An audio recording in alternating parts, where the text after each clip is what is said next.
Ladies and gentlemen, as you guys know and as I talked about earlier today, Call of Duty Vanguard has officially been revealed. And with that, we are getting tons of information about pre-orders, bonuses, multiplayer, Warzone.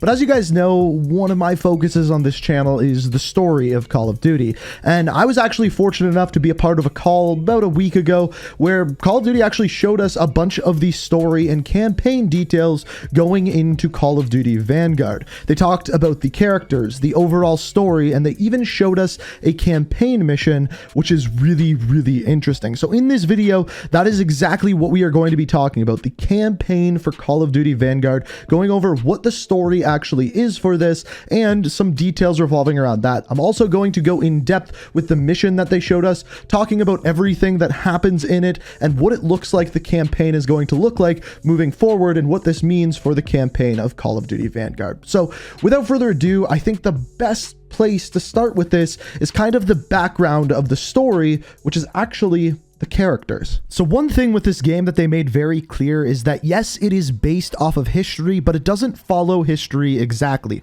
which I definitely think is a good thing. An example of this in the game is the bad guy, the antagonist, called Henrik Freisinger. Probably saying that wrong, but essentially what this is he is the director of the Gestapo. Now this is based off of a real life person named Henrik Mueller, and basically they are recreating this character and he is going to be the main antagonist. But we also have several good characters. Now the first character that we have is named Polina Petrova. She is a Russian sniper and she is essentially there to stop the Germans during the invasion of Russia. Now she is based off of a real life person named Lyudmila Pavlichenko, and as far as she goes, she was known during World War II as Lady Death. Now, she is the most successful female sniper of all time, and she was known by the Germans because of this. Now, once again, creating this character of Polina Petrova to kind of reenact her or be her within the game. Now, the second character that we have is called Captain Wade Jackson, and he's the one that you see in the fighter pilot in the Pacific area during the trailer. And as far as this character goes, he is based off of Vernon Michel, who is an American fighter pilot who took off in the Battle of Midway. Now in the story in-game, essentially what happens is he gets shot down in the air and lands in the Solomon Islands. Now at this time, he then becomes the hero of Solomon Islands, and we follow that story within the game. The third character that we have is named Lucas Riggs, and he is part of the Commonwealth Forces of Australia. Now this character, you follow him through North Africa and Egypt, and he is kind of fighting alongside the tanks in this area in the Battle of Alamein. And as far as this goes, Australian forces were a very big part of it, hence why we see Lucas Riggs in this area. Now finally, we have Arthur Kingsley. Now this is the character who we saw in the teasers, we saw his name, and as far as Kingsley goes, he is the leader of Task Force Vanguard. And as far as he goes, he's actually one of the characters I have the least information on, but we know that he is the leader. Now with all of these characters, essentially the story that Call of Duty Vanguard is telling is the story of how special forces were created by telling the story of Task Force Vanguard, a bunch of different soldiers with a bunch of different specialties that come together. And the story that they are telling is an interesting one. Now, based off of the information we're given off of the several different fronts, the way I think the story is going to be told is that they're going to give us a little bit of backstory on these four different characters. And by the end of the game, they're all going to come together and going to be sent to Berlin. In fact, we have been told that they are going to be sent to Berlin to figure out something about Project Phoenix. Now we don't know what that is, but it has something to do with World War II. And what we know is that all of these four characters will be getting captured when they go into Berlin. They get interrogated, but we don't know what really happens to them other than that. Now, the first part, the story of these four characters, I did get to see one particular mission, and you see a part of it in the trailer.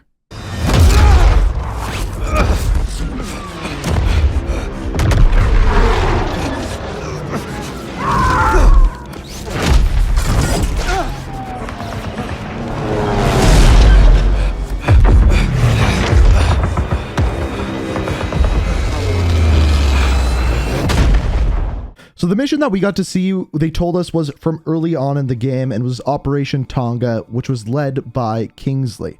Now, as far as this goes, this was a real-life mission, happened during D-Day, and it was where the airborne divisions were getting dropped in behind enemy lines. And that is what we saw in the little bit of the mission there, with the character dropping in from the sky, his parachute burning up, falling to the ground. But we got to see a little bit more than that. You see, the part that we got to see is once your character got to the ground and landed in the water, he got out and began sneaking through the forest, where he did the flash and thunder technique, where if any of you have seen any Band of Brothers, which if you haven't seen Band of Brothers, I really recommend going and checking that out now. Really, really good show. But as far as this happens, you're sneaking through the woods and eventually you pick up a Car 98 without any scope on it. Now, it's unfortunate that I don't actually have any gameplay to show of this to you guys, because one thing that I noticed right away is you pick up a Car 98 with very little bullets. In the next little area of the mission, your character is kind of struggling to find this ammo and eventually gets to the back of a vehicle where he searches through a chest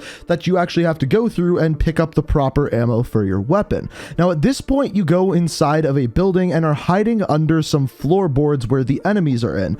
This was the moment that I realized that this looked a lot, and I mean a lot, like a mission from Modern Warfare. Now, it's not identical and by no means does it match up with what you do in the mission Clean House, but the same sort of feeling was there, where it was super close quarters and almost felt like real life, going through the staircase, through the doorways, which felt like the proper dimensions for what it would be like if you were actually there. On top of that, the graphics reminded me of Modern Warfare, and it makes sense because this game is running off of the Modern Warfare engine. Now, this part of the mission is super close quarters. There's some guys running on the outside of the building, which you can actually shoot through the walls and kill them, which is what they did in the little gameplay trailer that they showed us.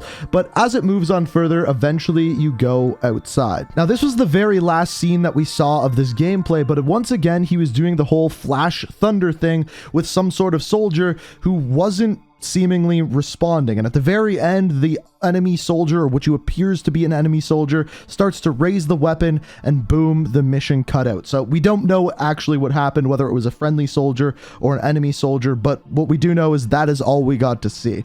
Now, what I will say based off of this is, first of all, the graphics were incredible for this. Really reminded me of that close quarters mission of Clean House within Modern Warfare, and I'm very interested to see more of this. They went with a super cinematic feel, which was one of the things I loved about Modern Warfare, which is seemingly going to be returning in this game once again. Now, the other thing that you can see from the trailer is that they are very much so going with the very different themes of the different areas of World War II.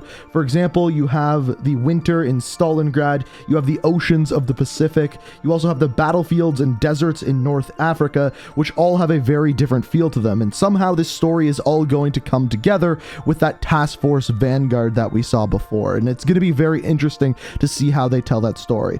But all in all, after seeing all of this, it really has me excited for the campaign. First of all, I think World War II campaigns are always done pretty well by Call of Duty, but incorporating that Modern Warfare engine and storytelling elements with what they did with Modern Warfare, this has potential to be a really good Call of Duty campaign, and I think it's going to come down to what they do with the storytelling of the characters, which they seem to be focusing on really hard. The kind of tagline that they gave us for this is they were focusing on the human story and how the ordinary becomes extraordinary, and we see that in many different circumstances during World War II, where people were forced to fight in the war and somehow came out of it as an extraordinary person. So it's going to be interesting. I'm curious to hear what you guys have to think about it. So let me know what you think down in the comments. As we get more information, I will keep you guys updated. We still have multiplayer to talk about, which we'll be talking about tomorrow. So if you're not already subscribed to the channel, make sure you do so. If you enjoyed the video, hit that like button. Let me know what you think down in the comments. And as always, thank you so much for watching. And until next time, peace out. We are